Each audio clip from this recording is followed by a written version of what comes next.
제 목소리 잘 들리십니까? 네, 우리 옆에 분들과 같이 인사 한번 하시겠습니다. 오늘도 수고하셨습니다. 한번 인사하시길 바랍니다. 힘이 없으시네요. 목소리에 힘이 없어요. 저도 좀 힘이 없는 것 같고. 우리 다시 한번 인사하실 때 이렇게 인사하시죠. 교회가 제일 시원합니다. 시작. 네. 물론 교회가 에어컨을 빵빵하게 틀어서 시원하기도 하지만 오늘 성령의 바람이 여기저기서 불어서 저와 여러분의 영혼을 시원케 하실 수 있기를 주님의 이름으로 간절히 축원드립니다. 오늘 저녁이 사실은 이렇게 교회로 발걸음을 옮기기가 쉽지 않은 시간입니다. 아주 힘든 발걸음을 옮겨서 여기 오셨죠? 제가 오늘 밑에서 기도하면서 그런 기도를 하고 왔어요. 하나님, 인원에 상처받지 않게 하여 주십시오. 생각보다 많이 앉아 계시네요. 수요예배 때문에 참 고민이 많습니다. 어떻게 해야 될까? 제가 보니까 수요예배 제가 거의 한 2달 만에 섰더라고요. 그동안 샤이너십이 2달 정도 있어서 제가 수요예배를 좀 쉬었는데 이 수요예배를 제가 매일 해야 되나, 새벽 예배를 좀 줄이고 수요예배를 매주 할까, 그 생각도 하고 여러 가지 지금 고민들을 하고 있는데 수요예배가 좀 잘 안 모여서 좀 고민 중이에요. 근데 제가 이제 다른 교회 여기 주변에 빅3 교회들 얘기 들어보면 더 안 모인대요, 거기는. 그래서 거기에 좀 위안을 받고 있긴 한데 참 고민이 됩니다. 여러분 주변의 성도들 독려하셔서 수요 예배에 좀 많이 참여해 주실 수 있기를 주님의 이름으로 간절히 축원드립니다. 장로님들도 요즘 잘 안 보이세요? 수요 예배 때 오늘도 3분 이렇게 나와 계시, 4분 계시네요. 네, 장로님들도 좀 안 보이시고 조금 마음이 어렵습니다. 오늘 설교의 제목은 아마 미리 문자를 통해서 공지해 드린 것처럼 사탄의 5가지 전략입니다. 사탄이 우리를 어떤 전략으로 유혹하는가를 제가 오늘 하루에 다 해보려고 그랬는데 준비를 하다 보니까 또 그게 다 안 되더라고요. 그래서 적어도 2번이나 3번 정도는 해야 될 것 같습니다. 그래서 오늘은 좀 설교라기보다는 약간 강의 형식으로 진행해 볼까 해서 이런 거 새로운 것도 좀 차고 샀습니다. 비싼 거. 네. 그래서 이런 것도 하고 악필이지만 좀 판서를 해가면서 좀 메시지를 나눴으면 좋겠습니다. 성경에 등장하는 최초의 사탄이 뱀이죠. 어떻게 보면 이 사탄의 오리지널이 뱀이라고 말할 수 있을 겁니다. 그래서 오늘은 이 뱀이 아담과 하와를 유혹하는 그 과정을 통해서 사탄의 전략이 어떤지를 좀 정리해보는 시간을 갖겠습니다. 일단 결론부터 말씀드리면 사탄의 전략은 5가지인데요. 화면으로 확인을 한번 해보실까요? 우리 한글 글씨만 같이 한번 읽어보겠습니다. 한글 글씨 시작.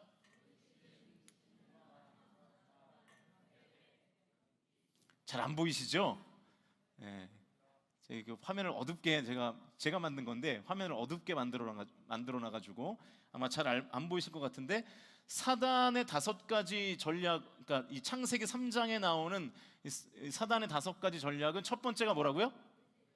첫 번째가 의심이고, 2번째는요? 네, 화면을 보여주세요. 2번째는 실망, 그리고 3번째는 뭐라고요? 전환. 이게 뭔지는 제가 나중에 다 설명해 드릴 거예요. 4번째는 패배. 그리고 마지막 5번째는 연기. 이렇게 5가지의 전략을 사단이 써서 아담과 하와를 유혹하고 있는 것을 우리가 확인할 수 있습니다. 의심, 실망, 전환, 패배, 연기. 영어로 하면 doubt, discouragement, 그 다음에 diversion, defeat, 딜레이, 이렇게 5가지의 전략을 쓰고 있어요. 그러니까 사탄은 우리를 유혹할 때 저기 D가 몇 개입니까? 5개죠. 이 5D 전략으로 우리 인간을, 특별히 성도를 유혹하고 있는 것입니다. 먼저 우리가 여러분 좀 함께 나누고 싶은 것은 이 사단이라는 존재 자체예요. 이 사단이라는 존재 자체. 먼저 이것을 확실하게 하고 넘어가야 될 것 같아요. 여러분, 사단은 존재하나요? 존재하지 않나요? 존재하지 않는다고 생각하시는 분? 그런 건 없다. 네, 그럴 것 같아서 손을 못 드시죠? 네. 먼저 이것을 확실하게 하고 가야 될 것 같은데, 사단은 실제로 존재를 합니다. 성경은 사탄 혹은 마귀가 실제로 존재한다고 분명히 말을 하고 있죠. 그래서 요한계시록 12장 9절 말씀을 화면으로 보시면서 같이 읽겠습니다. 시작. 옛 뱀 곧 마귀라고도 하고 사탄이라고도 하며 온 천하를 꿰는 자가 그가 땅으로 내쫓기니 그의 사자들도 그와 함께 내쫓기니라. 창세기 3장에 나오는 뱀을 지금 그 요한계시록에서는 뭐라고 말하고 있어요? 마귀 혹은 사탄이라고 분명하게 이야기하고 있는 것이죠. 이 사탄이 하는 일이 뭔지 좀 전에 읽은 말씀을 다른 번역으로 보시죠. 우리말 성경으로 보면 보여주세요. 같이 읽겠습니다. 시작. 그래서 그 큰 용 곧 그 옛 뱀은 땅으로 내쫓겼습니다. 그 큰 용은 악마라고도 하고 사탄이라고도 하는데 온 세계를 미혹하던 자입니다. 그 용의 부하들도 그와 함께 땅으로 내쫓겼습니다. 사탄이 하는 일이 뭐라고요? 온 세계를 미혹하는 일, 온 세계를 미혹하는 일을 해요. 그러니까 우리를 미혹하는 일을 누가 하는 거예요? 사단이 하는 거라는 뜻이죠. 그러니까 이 사단이 유일하게 하는 일은 하나님과 우리 사이를 갈라놓는 일이에요. 우리를 미혹해서 하나님과 우리 사이를 갈라놓는 일, 그것이 바로 사단이 하는 일입니다. 그러니까 사탄의 유일한 목적은 뭐냐면 의를 깨는 거예요. 의. 제가 지난 월삭 새벽 예배 때도 말씀드렸는데 의가 뭡니까? 의는 하나님과 우리 사이의 바른 관계라고 말씀드렸잖아요. 그러니까 사탄의 유일한 그의 존재의 목적이 뭐냐면 하나님과 우리 사이의 관계를 깨는 거예요. 그러니까 사탄은 우리의 돈을 뺏으려는 욕심이 없습니다. 사탄은 우리의 권력이나 우리가 가지고 있는 지위를 뺏으려는 욕심이 전혀 없어요. 사탄이 우리에게 가지고 있는 유일한 욕심은 뭐냐면 하나님과 우리 사이의 관계를 깨버리는 거예요. 이게 사단이 가지고 있는 유일한 목적인 것입니다. 그러면 사탄은 왜 그렇게 하나님과 우리 관계를 깨려고 할까요? 유다서 1장 6절 같이 읽겠습니다. 유다서 1장 6절 읽습니다. 시작. 또 자기 지위를 지키지 아니하고 자기 처소를 떠난 천사들을 큰 날의 심판까지 영원한 결박으로 흑암에 가두셨으며. 사탄은 원래는 뭐였습니까? 사탄이 원래 뭐였죠? 천사였는데 천사가 어떻게 됐습니까? 타락했어요. 여기서 말하는 타락이 뭐냐면 자기의 위치를 떠난 상태가 타락한 겁니다. 자기 위치를 떠난 상태. 하나님께서 천사로 지으셨는데 하나님께서 천사가 있어야 하는 자리를 지정해 주셨는데 그 자리를 떠난 상태, 그것이 바로 타락이에요. 다른 말로 하면 교만이죠. 교만으로 천사가 타락해서 사탄이 된 것입니다. 그래서 하나님께서 이 반역한 사탄을 천국에서 쫓아내셨어요. 여러분, 이 지점에서 우리가 붙들어야 될 메시지가 있죠. 하나님은 교만하면, 잘 들으세요, 하나님은 교만하면 천사도 천국에서 쫓아내십니다. 이게 교만이 가지고 있는 위험이에요. 사랑하는 성도 여러분, 모든 일에 항상 겸손하실 수 있기를 주님의 이름으로 간절히 축원드립니다. 겸손하셔야 됩니다. 절대로 교만하시면 안 돼요. 교만이 뭐라고요? 내가 있는 자리에, 하나님께서 지정해 주신 자리에 있는 것이 아니라 그 자리를 이탈하는 거예요. 그 자리를 떠나는 거예요. 그 지위를 박차고 나아가는 거예요. 그게 교만이라고요. 자, 아무튼 사탄은 이제 하나님께 쫓겨난 천사인데, 그래서 이제 하나님께 대항하는 거예요. 그러니까 하나님으로부터 버림받았기 때문에, 하나님으로부터 거절당했기 때문에 이제 하나님과 대항하는 일을 하는 거예요. 왜 사탄이 인간을 미혹해서 하나님과 인간 사이의 관계를 깨트리는가? 이유가 이거 하나예요. 사탄이 하나님으로부터 거절당했기 때문에, 사탄이 하나님으로부터 쫓겨났기 때문에, 그렇게 해서 어떻게든 이 하나님과 성도 사이를 이간질하고 싶은 거예요. 제가 좀 전에도 말씀드렸지만 수많은 성도를 유혹하다가 결국 사탄이 누구까지 유혹하냐면 이제 예수님까지 유혹하죠. 그게 이제 마태복음 4장에 보시면 이제 그 내용들이 나오지 않습니까? 그래서 사탄이 예수님에게 몇 가지 시험을 하죠? 세 가지의 시험을 하잖아요. 세 가지의 시험. 그런데 예수님이 그 시험에 넘어가질 않죠. 그런데도 사탄이 절대로 포기하지 않습니다. 결국 어떻게 하냐면 요한복음 13장 2절 말씀 같이 읽어보시죠. 요한복음 13장 2절 말씀 같이 읽겠습니다. 시작. 마귀가 벌써 시몬의 아들 가롯 유다의 마음에 예수를 팔려는 생각을 넣었더라. 그러니까 예수님에게 직접 다가가서 시험을 해보려고 했는데 예수님이 말씀으로 사탄의 유혹을 물리치니까 이제 어떻게 하는 거예요? 예수님의 제자들 중에 하나를 선택해서 예수님을 팔아 치워버린 것입니다. 물론 이 부활이라는 하나님의 신묘막측한 기적으로 사탄의 전략은 결국 실패하고 말았죠. 그러나 그 끈질김이라는 것이 대단하지 않습니까? 예수님을 직접 시험하다가 안 되니까 이제 예수님의 제자 하나를 넘어뜨려서 결국 예수님을 십자가에 못 박는 거예요. 그러니까 여러분, 사단은 하나님을 대적하는 일을 절대로 포기하지 않습니다. 그리고 하나님의 사람을 넘어뜨리는 일을 절대로 포기하지 않아요. 그래서 우리가 깨어 있어야 하는 것입니다. 매일매일 우리의 삶이 깨어 있어야 하는 거예요. 시험에 들지 않도록, 예수님께서도 그랬죠. 시험에 들지 않도록 너희들이 기도해라. 그런데 제자들이 기도하지 않잖아요. 여러분, 늘 깨어 기도하실 수 있기를 주님의 이름으로 축원합니다. 여러분, 기도하면 우리의 인생이 달라질 수밖에 없어요. 왜냐하면 사탄의 유혹으로부터 우리가 벗어날 수 있기 때문이죠. 자, 그렇다고 해서 우리에게 일어나는 모든 나쁜 일의 책임이 다 사단인가요? 맞습니까? 아닙니까? 우리에게 수많은 나쁜 일들이 일어나는데 그 일어나는 모든 나쁜 일들이 다 사탄이 우리에게 행한 짓입니까? 예를 들면 예전에 부흥 강사님들이 오시면 그 앞에서 누가 감기가 걸려가지고 기침을 콜록콜록 하고 있으면 뭐라 그래요? 감기 걸렸네요 그래요? 아니죠. 감기 귀신에 들었다 그러잖아요. 감기 귀신. 그리고 또 앞에서 막 졸고 있으면 뭐라 그러죠? 어제 피곤하셨나봐요 이렇게 얘기 안 하고 졸음 마귀가 들었다. 그거 맞습니까? 틀립니까? 그건 아니에요. 여러분이 지금 조는 이유는 어제 잠을 안 자서 조는 거지 그 마귀랑은 아무 상관이 없습니다. 물론 마귀가 그런 장난을 칠 수는 있겠죠. 야, 너 지금 자지 말고 내일 김승민 목사가 설교할 때 일부러 졸아가지고 김승민 목사가 시험 들게 만들어라.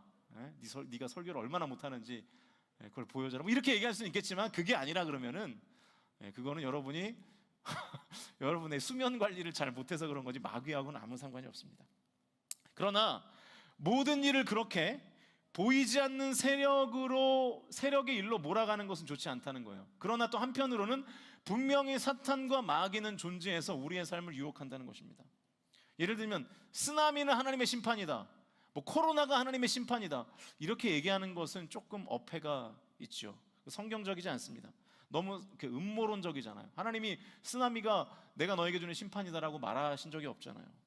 물론 우리가 코로나를 통해서 우리의 연약함을 다시 한번 깨닫고 우리의 나태함을 깨닫고 예배에 대한 우리의 소중함을 깨닫고 함께 모여서 예배하고 함께 밥 먹고 대화하고 그러면서 이 공동체의 소중함을 깨닫는 것은 너무 소중한 일이지만, 아주 바람직하고 건강한 일이지만, 그러나 이 코로나가 마치 하나님의 심판이라는 과격한 해석은 우리가 좀 주의할 필요가 있죠. 그런데 그렇게 해석하는 설교자들이 꽤 많단 말이죠. 그게 문제라는 거예요. 자, 아무튼 우리가 사탄에 대해서 분명히 정리하고 넘어가야 할 것은 이겁니다. 같이 화면을 보시면서 한번 읽어보죠. 시작. 사탄은 존재한다. 그리고 사탄은 하나님과 나 사이를 멀어지게 하려는 목적을 가진 존재이다. 이건 확실한 거예요. 이게 사탄이 하는 유일한 일이에요. 저와 여러분 이것을 깨닫고 내가 하나님으로부터 멀어지는 것을 늘 경계하실 수 있기를 주님의 이름으로 간절히 축원드립니다. 이제 그러면 본론으로 들어가 보겠는데, 오늘은 시간 관계상 사탄의 5가지의 전략 중에 하나만 살펴보고 마쳐야 될 것 같아요. 나머지는 제가 또 다음 수요예배 설교 순번이 돌아오면 그때 또 살펴보도록 하고요. 3장 1절 말씀을 같이 읽겠습니다. 3장 1절 같이 읽습니다. 시작.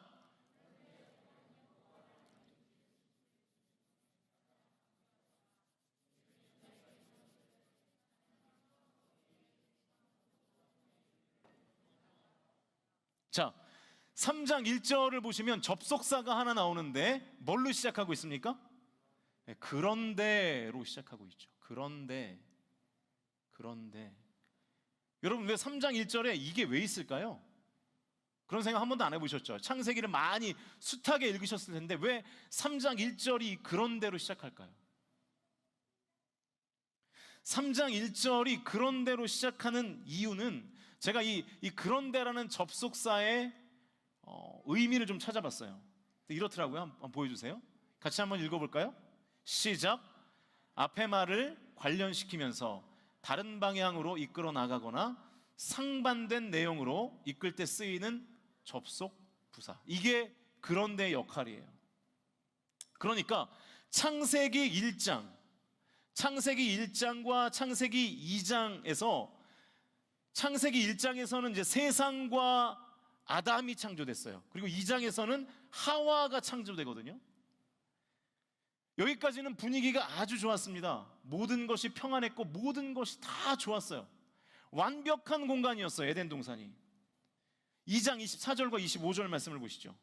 창세기 2장 24절과 25절 말씀 같이 읽겠습니다. 시작.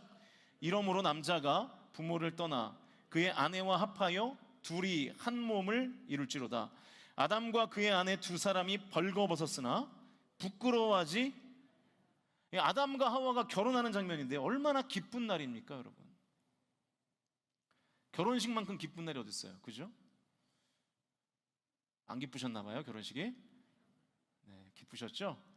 물론 지금은 슬프지만 기뻤잖아요. 그때까지만 해도. 네, 너무 분위기가 좋았잖아요. 2장까지의 분위기가 그랬다고요. 너무 좋았어요. 영광과 감격이 아주 충만한 상태였습니다. 생명의 신비와 경이로움, 인간의 존엄과 아름다움이 막 빛을 발하고 있는 그런 때였어요. 그런데 3장에서 뱀이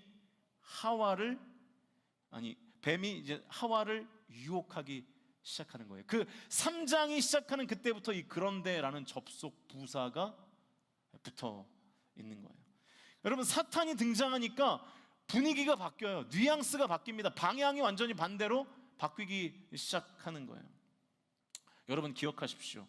내가 아무리 이 땅에서 남부럽지 않게 잘 살고 똑똑해서 누구도 나를 건드리지 못하고 무서워서 나를 설설 피하고 함부로 못한다고 해도 방향이 바뀌어서 내가 하나님의 반대편으로 걷고 있다면, 하나님이 여기 계시는데 나는 뒤로 돌아서 걷고 있다면 우리는 이 그런데의 인생을 살기 시작하는 거예요. 우리의 인생의 방향이 바뀌기 시작하는 거예요. 2장까지는 너무 분위기가 좋았는데 3장부터 분위기가 안 좋아지기 시작하는 거예요. 어제까지 우리가 좋았어도 오늘 우리가 뱀의 유혹, 사단의 유혹을 받는다면 우리의 인생은 하나님과 반대 방향으로 걷는 인생이 되는 겁니다. 그런데의 인생을 살게 되는 거예요. 그럼 어떻게 되죠? 결국 여러분, 아담과 하와가 에덴 동산에서 어떻게 됐습니까? 추방당했잖아요. 그런데라는 접속사 이후부터 아담과 하와는 계속 하나님과 멀어지게 되고, 그래서 에덴 동산, 모든 것이 완벽했던 에덴 동산에서 추방당하게 되는 것입니다. 어떤 사람은 이 땅에서 너무 잘 나가요. 그래서 너무 바빠요. 너무 바빠서 예배 드릴 시간이 없어요. 기도할 시간이 없어요. 말씀 묵상할 시간이 없는 거예요. 그런 인생에게 하나님은 이렇게 말씀하시는 거예요. 그런데 네 인생은 그런데의 인생이다. 돈도 많이 벌고 명성도 얻고 인기도 얻었다. 그런데 너는 지금 에덴에서 추방당하는 인생을 살고 있는 거예요. 하나님이 이렇게 말씀하신다고요. 3장 1절의 저 접속사 그런데 하나에 이런 의미가 있는 것입니다. 저와 여러분이 그런데의 인생이 아니라 그래서의 인생을 사실 수 있기를 주님의 이름으로 축원드립니다. 저 사람은 바쁜데 예배에 성실해. 저 사람은 바빠서 기도해. 몸이 10개라도 모자른데 말씀을 묵상해. 그래서 에덴을 누리고 살아.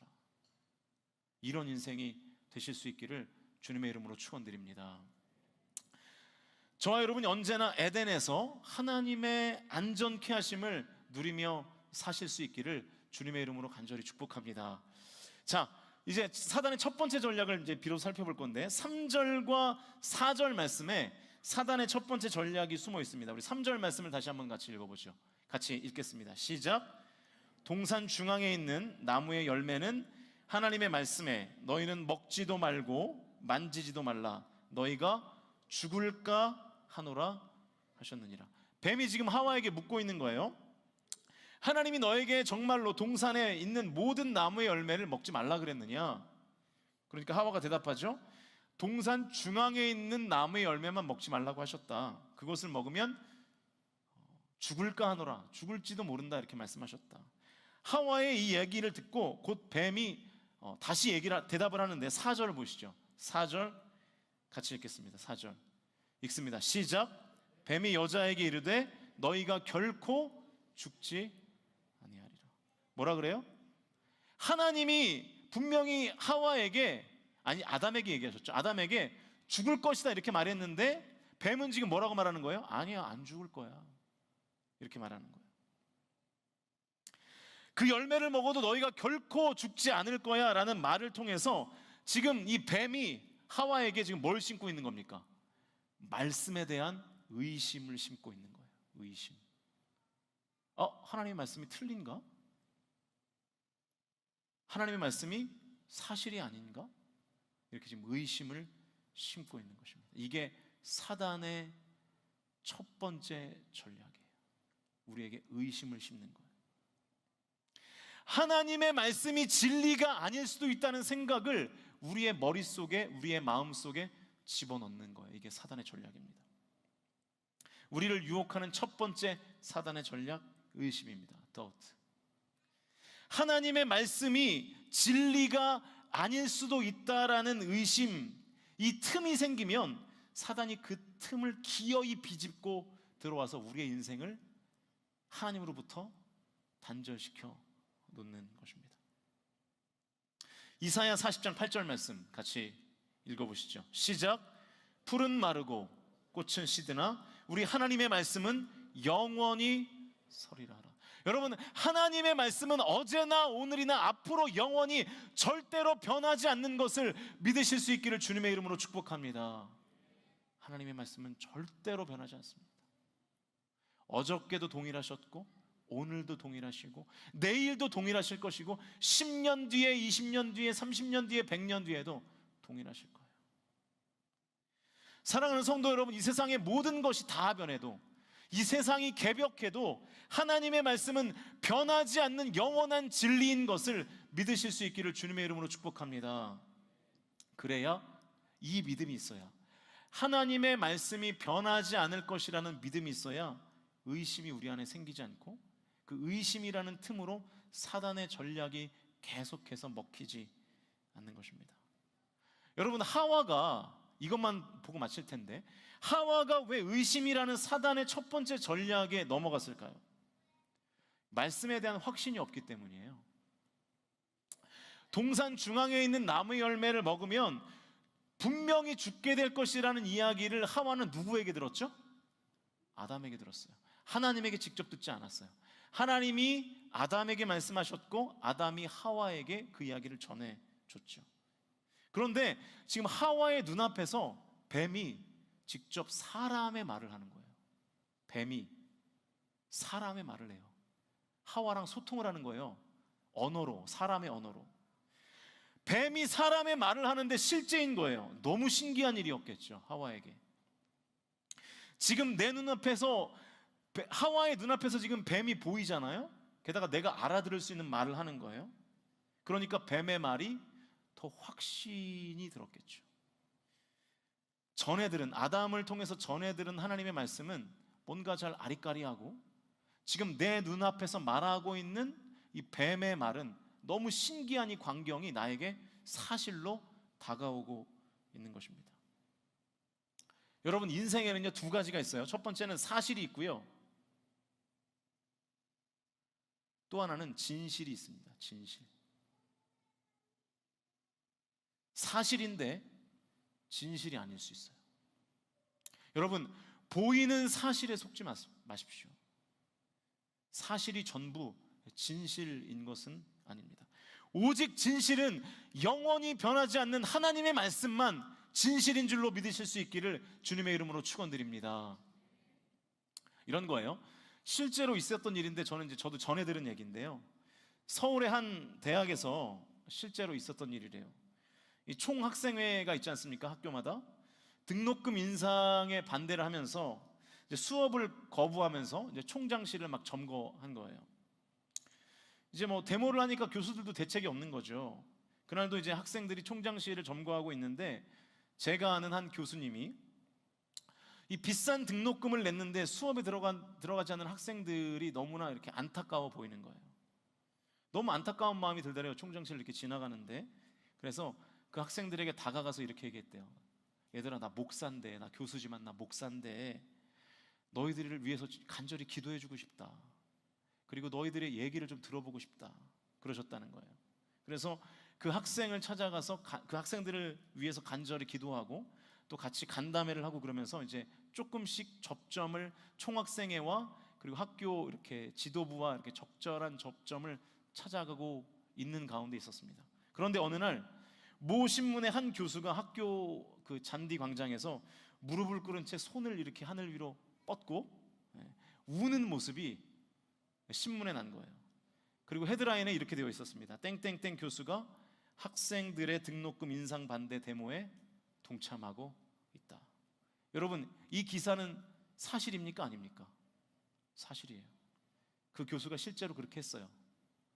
그런데 몇 분 했을까요? 사진 찍는 5분.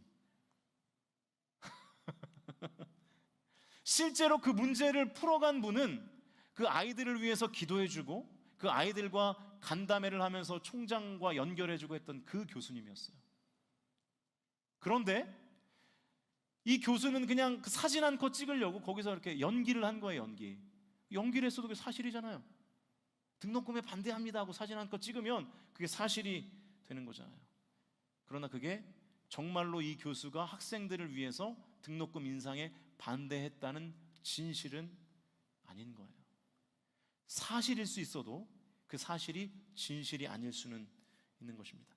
여러분, 지금 내가 처해 있는 나의 현실이 아무리 악하고 열악한 상황에 있다 할지라도 선하신 하나님이 지금 나와 함께 하시다라는 그것이 바로 진실인 줄로 믿습니다. 지금 내 눈앞에 보이는 것이 사실일 수 있어요. 그러나 그것 때문에 내가 망하게 될 것이다, 나는 죽게 될 것이다, 나는 여기서 더 이상 일어나지 못하게 될 것이다, 이거는 진실이 아닌 거예요. 내 눈앞에 펼쳐지는 현실은 사실입니다. 그러나 그 사실 중에 상당수는 진실이 아니에요. 그러나 그 사실이 항상 진실이 아닌 것처럼 우리의 인생에서 유일한 진실은 오직 하나님의 말씀이라는 것이죠. 그러니까 여러분, 너무 느낌을 믿지 마십시오. 여러분의 감, 여러분의 느낌, 혹은 여러분의 오감, 보이는 거, 만져지는 거, 맛보는 거, 또 뭐가 있나요? 듣는 거, 촉감, 너무 믿지 마십시오. 여러분의 감정을 너무 믿지 마세요. 여러분의 머리를 너무 믿지 마세요. 어쩌면 우리의 알량한 지식은 그게 사실일지는 모르나 진실은 아닐 수 있어요. 절대로 그게 전부가 아니라는 것입니다. 이 땅의 사실대로 우리의 인생이 흘러가는 것이 아니라 우리 인생은 역사의 주인공이신, 그리고 역사의 주관자이신 하나님의 말씀대로 흘러가게 되는 것을 믿으실 수 있기를 주님의 이름으로 간절히 축원드립니다. 이것을 믿어야 우리가 의심에 넘어가지 않게 되는 거예요. 내 눈앞에 펼쳐진 사실 때문에 선하신 하나님을 의심하지 마십시오. 하나님은 영원히 언제나 선하십니다. 하나님은 언제나 인자하십니다. 하나님은 언제나 전능하십니다. 할렐루야. 나를 향한 하나님의 사랑은 결코 변하지 않습니다. 절대로 변하지 않아요. 이게 진실입니다. 하나님의 선하심을 의심하게 만드는 이 사단의 첫 번째 전략에 저와 여러분이 넘어가시면 안 됩니다. 저와 여러분이 의심이 아니라 하나님의 말씀을 진정으로 믿는 믿음으로 사실 수 있기를 주님의 이름으로 간절히 축원드립니다.